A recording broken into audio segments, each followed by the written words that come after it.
हाय everyone, मैं Joy Rai. Welcome to my channel Shiv Shakti tarot triple seven. आज जो रीडिंग लेके आ गई हूँ वो है according to your moon sign. जो आपकी चंद्र राशि है उससे ये रीडिंग देखिएगा कि उसके अकॉर्डिंग आपकी अप्रैल का मंथ कैसे रहने वाला है, आपकी लव लाइफ। ठीक है, ये लव एनर्जी का रीडिंग है। 15 to 38 अप्रैल के लिए रीडिंग है और आपके मून साइन के अकॉर्डिंग है। ठीक है, इस सीरीज़ में मैं ऑलरेडी मेष, टॉरस, जेमिनाई एंड कर्क राशि का वीडियो अपलोड कर चुकी हूँ।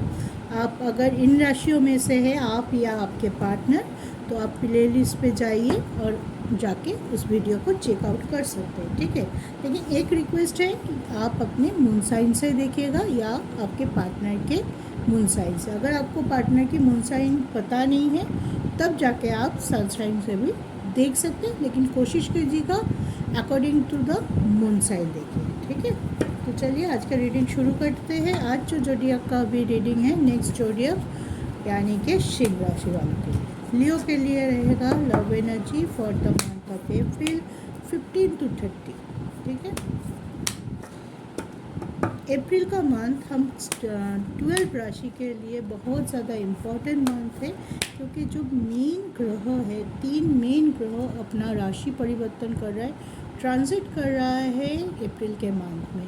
ऑलरेडी वेनस यानी कि शुक्र ट्रांजिट कर चुके हैं 6 अप्रैल को टॉरस राशि में, मेष से टॉरस में चले गए, और अभी 14 को भी सन चले गए मीन से मेष में, और आने वाले 22 अप्रैल में जुपिटर ट्रांसिट करेगा मीन राशि से मेष राशि में। तो ये जो 15 डेज का स्लॉट है, या 15 अप्रैल से 15 मई तक, ये बहुत इम्पोर्टेंट फेज़ है हर राशि के लिए। तो चलिए उसी के लिए हम देख रहे हैं कि आपकी लव लाइफ में क्या चेंजेस आ सकता है, क्या एनर्जी आप इस टाइम, इस वेरी इम्पॉर्टेंट पीरियड में आप गेन कर सकते हैं। ठीक है, तो ये रीडिंग रहेगा सिंह राशि वालों के लिए। तो चलिए ओवरऑल एनर्जी देख लेते हैं सिंह राशि वालों के लिए। Leo love energy for April 15 to 30। चैन 7 chakra, door to personal healing and happiness. One more card, storm warning.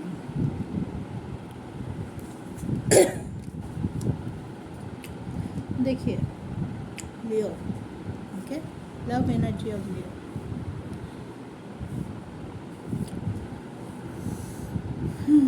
आपको थोड़ा सा हीलिंग की बहुत ज़्यादा ज़रूरत है। बहुत मुझे लग रहा है कोई बहुत उलझन में है अपने लव लाइफ को लेके। मे भी अपने पार्टनर के साथ जो बॉन्डिंग है, बहुत लोगों के लिए दिखाई दे रहा है कि वो बॉन्डिंग में कहीं ना कहीं दरार आई है, या तो आपके बिहेवियर से या आपके पार्टनर के बिहेवियर से, या आप दोनों के बीच कोई थर्ड पार्टी हो सकता है, कोई थर्ड कंडीशन हो सकता है, जो आप लोगों के बीच में दुविधा पैदा कर रहा है। ठीक है, तो एक अल्टीमेटम की तरह आप इस टाइम को यूज़ करेंगे कि देखेंगे, अल्टीमेटम दे रहा है डिवाइन आपको कि इस टाइम आपको बहुत सूझबूझ के साथ आगे बढ़ना है।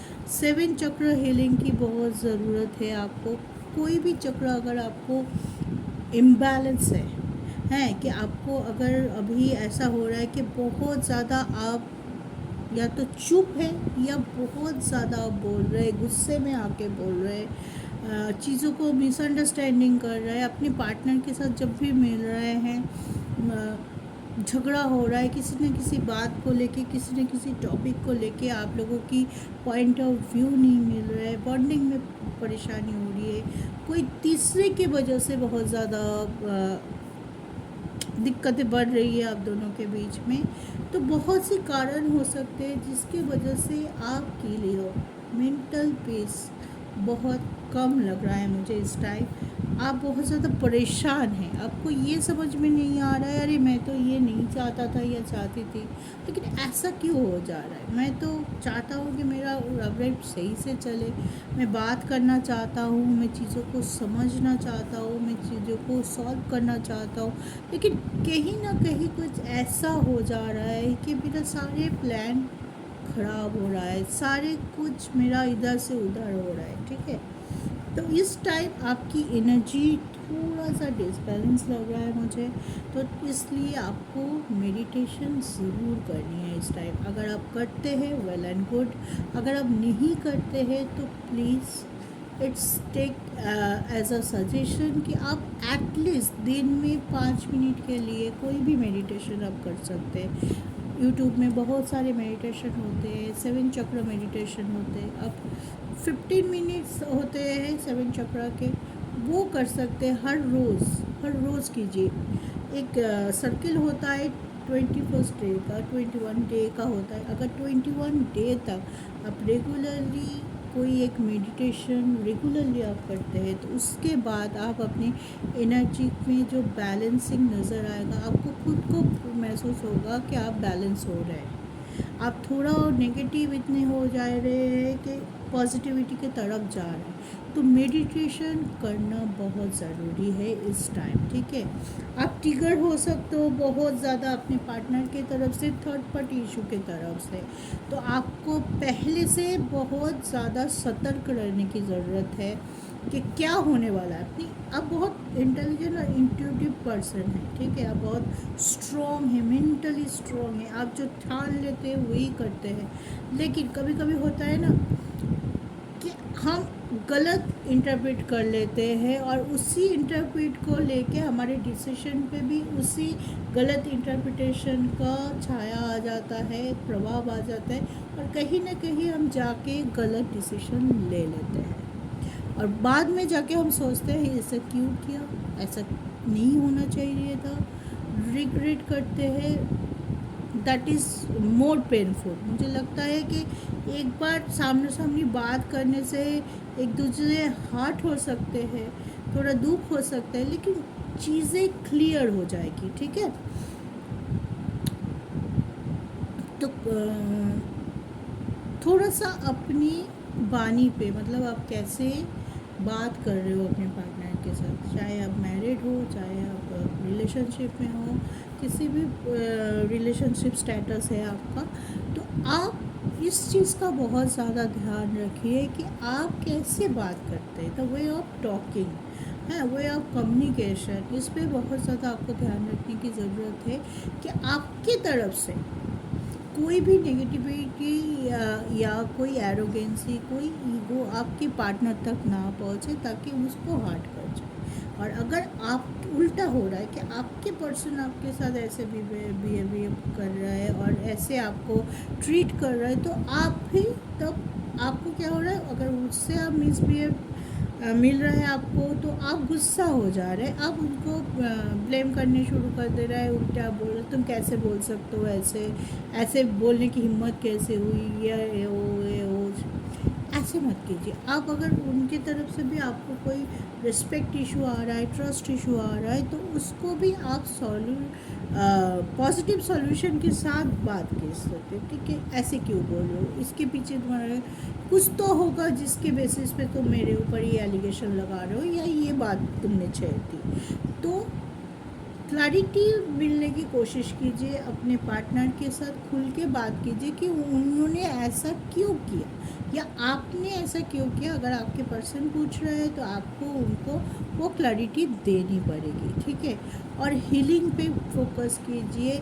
जब आपको लगे कि ये बात करने से बात बढ़ सकती है, तो may be you hold on that communication, या उस मोमेंट को अगर हो सके आप होल्ड कर लीजिए, कुछ ना बोलिए, साइलेंट रह जाइए।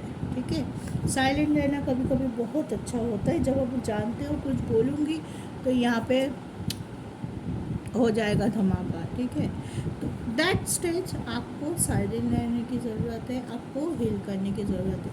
किसी को अपनी तरफ से बहुत ज़्यादा क्लैरिफिकेशन देना भी सही नहीं होता कि आप दिए जा रहे हो वो मान ही नहीं रहा है।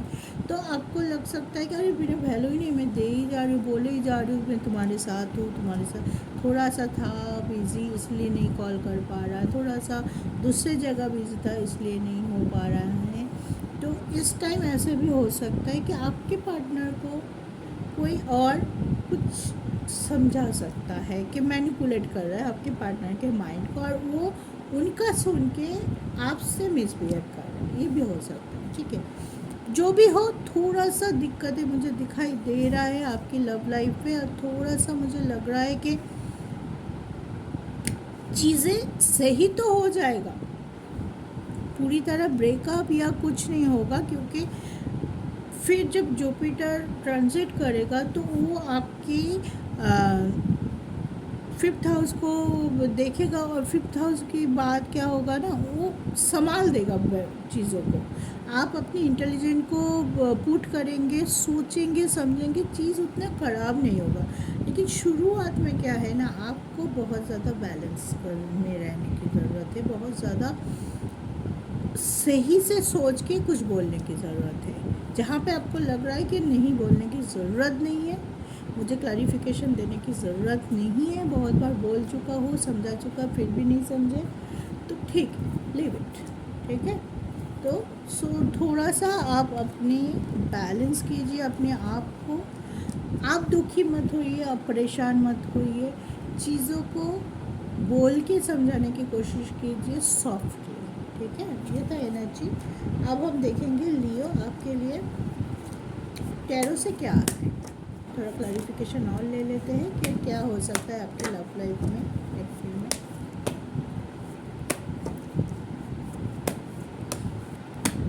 थोड़ा आपका एनर्जी भी हैवी रह सकता है कि दुख ज़्यादा हो रहा है, चीज़ें खुश नहीं हो पा रहे हो, हमेशा किसी न किसी अंदर से वो ऐसा फील हो रहा है कि कुछ सही नहीं हो रहा, प्लान के मुताबिक नहीं हो रहा, ऐसा क्यों हुआ, ऐसे। तो ओवर थिंक भी मत कीजिएगा इस टाइम। ठीक है, अगर अभी सॉल्व नहीं हो रहा है तो लेट इट बी, उसको कुछ दिनों के लिए भूल जाइए, दूसरे किसी काम पे मन लगाइए।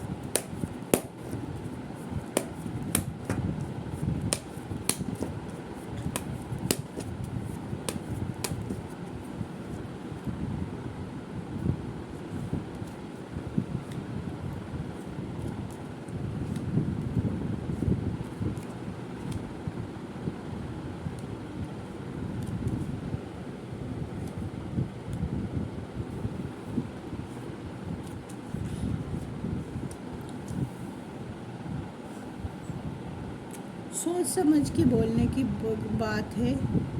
अगर आप कांटेक्ट में नहीं हैं, आपका नो कांटेक्ट जोन से कुछ ना कुछ सुधार आने की उम्मीद तो लग रही है कि आप आगे आएंगे या आप कुछ इफेक्ट करेंगे, आप कुछ स्टेप लेते हुए दिखाई दे रहा है। नई शुरुआत का कार्ड है, व्हील ऑफ फॉर्चून का कार्ड है, तो कहीं ना कहीं डिवाइन की ब्लेसिंग ज़रूर आते हुए दिखाई दे रहा है आपकी लव लाइफ पे।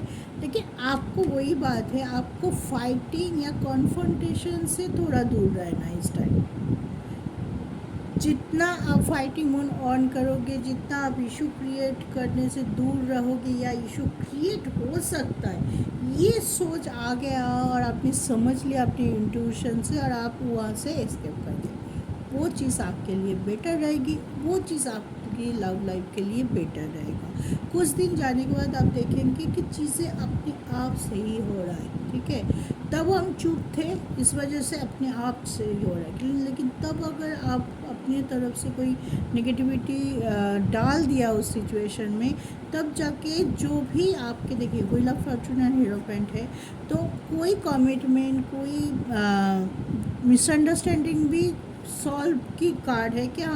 जो मिसअंडरस्टैंडिंग हो रहा था, ट्रस्ट इशू हो रहा था, वो धीरे धीरे सॉल्व हो रहा है आपकी तरफ से या आपके पार्टनर के तरफ से।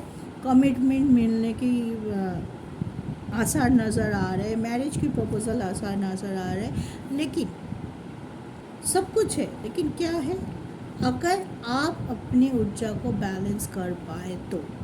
मेन बात यही है लियो कि आप अगर आपकी ऊर्जा को बैलेंस कर पाए तो आपकी रियूनियन होगा आपकी कुछ ना कुछ ऑफर, कुछ ना कुछ इमोशनल लेवल पे बॉन्डिंग आप फील करेंगे अपने पार्टनर के साथ। बात कीजिए पॉजिटिवली, बहुत ध्यान से, बहुत कामली बात कीजिए। और जब भी आपको लगे कि नहीं ये ऐसा नहीं हो रहा है, थोड़ा अपने अप्रोच को चेंज कर दीजिए, ठीक है। मे बी अप्रोच चेंज करने से बहुत कुछ अपने आप सही हो जाता है। मे बी हम जो समझते हैं ना कभी कभी कि ये अप्रोच से आगे चलेंगे तो ये अप्रोच सही रहेगा, लेकिन कभी कभी नहीं होता है। हालात ऐसे होता है, वो भी इंसान है, उनके भी कुछ मजबूरियाँ होगी, उनके भी कुछ स्ट्रकनेस होगा, जिसके चलते शायद आप जिस अप्रोच से उनके पास जा रहे हैं, या अपनी ऑफ़र लेके, अपनी बातों को लेके, चीज़ों को लेके, जो भी माइंड में रख के आप अपने पार्टनर के पास, पर्सन के पास जा रहे हैं, मे बी आपके पर्सन दैट मोमेंट उस अप्रोच के साथ कोऑर्डिनेट नहीं कर पा रहा है। हाँ, उनको थोड़ा दूसरे तरीके से बात को समझ में आ रही है। तो अगर आप उनकी वो ट्यूनिंग पॉइंट को समझ रहे, आप उसी के हिसाब से चलेंगे तो देखना मिसअंडरस्टैंडिंग कम होते जा रहा है। आप समझोगे, फिर आप समझा भी पाओगे, ठीक है। पहले काम आपको खुद को समझाना है, खुद को समझना है, उनकी प्रॉब्लम, वो कौन सी वाइब में है, कौन सी एनर्जी में है, कैसी हालत में है। उसके बाद आप उनकी हालत के अकॉर्डिंग अगर खुद को थोड़ा सा मोल्ड करेंगे, थोड़ा सा मॉडिफाई करके अगर उनके पास जाके कुछ चीज़ों के बारे में बात करेंगे, आपस की दूरियां क्यों हो रही है, ऐसा क्यों हो रही है, इसके वजह से हो रहा है, क्या प्रॉब्लम है, डिस्कस करेंगे तो चीज़ें मेरे ख्याल से बेटर निकल के आएगी। और आप देखेंगे कि आपकी लव लाइफ वही था, लेकिन शायद दोनों की तरफ से कुछ ऐसे हो गया था कि आपको लगा कि ये लव लाइफ चल नहीं सकता, कुछ ना कुछ प्रॉब्लम आ ही रहा है। क्या आपके मन में थोड़ा डाउट आया, क्या ये सही रिलेशनशिप में हूँ या नहीं हूँ, क्या मुझे इनके लिए वेट करना चाहिए या नहीं करना चाहिए, क्या ये मैं मुझे लेके सीरियस है या नहीं। बहुत सारी क्वेश्चन होंगी, बहुत सारी क्वेश्चन का जवाब आपको मिलना है, तो सही से आप जाइए। क्वेश्चन का जवाब जब तक नहीं मिलता है हम बहुत परेशान रहते हैं, लेकिन हमारी तरीका भी सही होना चाहिए। किसी से हम क्वेश्चन बहुत रूडली पूछ रहे, उनकी हालत को बिना समझे पूछ रहे, उनके ऊपर बोल देते ये तुम्हें करना ही था, तुमने क्यों नहीं किया, तुमने नहीं किया, इतना मतलब तुम्हारी डेडिकेशन ही नहीं, आपने लास्ट में जज कर लिया, ठीक है। लेकिन अगर यही चीज़ आप बोलेंगे क्यों नहीं कर पाए, ये तुम तो ऐसे नहीं हो, तुम्हारा तो ये काम था, तुम कर देते, तो क्या हुआ, उनको भी एक ये मिला कि हाँ मुझसे पूछा जा रहा है कि मैंने क्यों नहीं कर रहा है, मुझे जज नहीं किया जा रहा है, मुझसे मेरी हालत से क्या है, क्या वजह है, एक्चुअल जो ट्रू रीज़न बिहाइंड इट, मुझसे मेरे पार्टनर, मेरे पर्सन पूछ रहा है, और मुझसे रिस्पेक्ट है, प्यार है, तभी ना वो ऐसे अप्रोच कर रहा है। तो समझिए, चीज़ों को समझ के आगे बढ़ेंगे, विदाउट ईगो, विदाउट एग्रेशन और विदाउट फाइटिंग मूड, चीज़ें सॉल्व हो जाएगी, चीज़ें पटरी पे आ जाएगी। और आपका रियूनियन का कार्ड आ ही गया है, हेरोपेंट, 2 of cups and 4 wheel of Fortune, ठीक है। बहुत अच्छा कार्ड है, तो उसके हिसाब से आप चलिए, ठीक है। बैलेंस रहिए प्लीज़ लियो। एक ही सजेशन रहेगा, मेडिटेशन ज़रूर कीजिए। आप 1 महीना मेडिटेशन करके देखिए, फिर मुझे कमेंट में, इसी वीडियो के कमेंट में आके बताइए कि आपको कुछ फ़र्क पड़ा कि नहीं पड़ा, ठीक है। तो आज के लिए इतना ही। For Leo April 15 to 30, best of luck. बहुत अच्छे से रहिए, सोच समझ के आगे बढ़िए, सब ठीक होगा। जय श्री राम।